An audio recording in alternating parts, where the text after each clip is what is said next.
નમસ્કાર દર્શક મિત્રો, ભાવનગરની બોલબાલાની ટીમ પહોંચી છે આજે ફુલસર વિસ્તારમાં. મોટા ઉપાડે એક નગરપાલિકાએ ડિમોલેશન કરી નાખ્યું છે, પણ અહીંના લોકોની હાલત કેવી છે એ આપણે જાણીશું અહીંના લોકો પાસે સીધી. હા બેન, તમારે કેવી તકલીફ પડે છે અહીંયા? અમે આ જે દીનું પાડ્યું તે દીનું અમે રોડ ઉપર ખાવીને રાંધીને હુવી છીએ.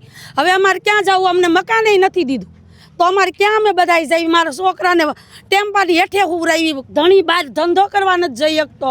હવે અમારે શું કરવું? અમને મકાન તો દેવું જોઈએ ને.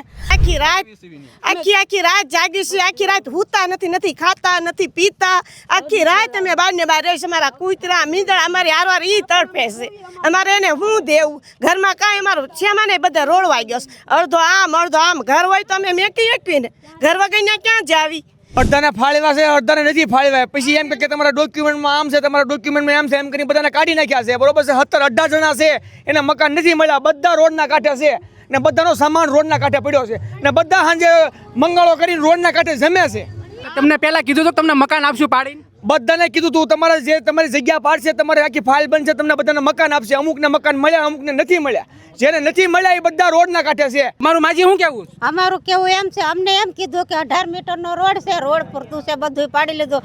અને વિરોધ કરીએ છીએ અમે, ક્યાં બાંભણિયાનું કેમ નથી પાડ્યું અને બારિયાનું કેમ નથી પાડ્યું? બધું રોડમાં આવે તો બધું પાડો, નકર અમે પથ્થરમારો કરશું. તમે તમારે રોડ રસ્તાની જગ્યા જોતી હોય તો તમને વિવેકથી જગ્યા માંગી હોત તો આ લોકો ભલે ગરીબ રહ્યા પણ દિલના એટલા અમીર છે ને, જગ્યા સામેથી કાઢી દેત.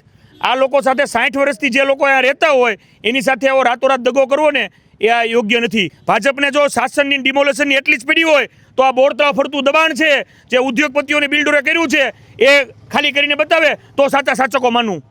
મારું એવું છે કે મારા દીકરીના લગ્ન હતા ને, ઘરે રોડ ઉપર મૂકી દીધો.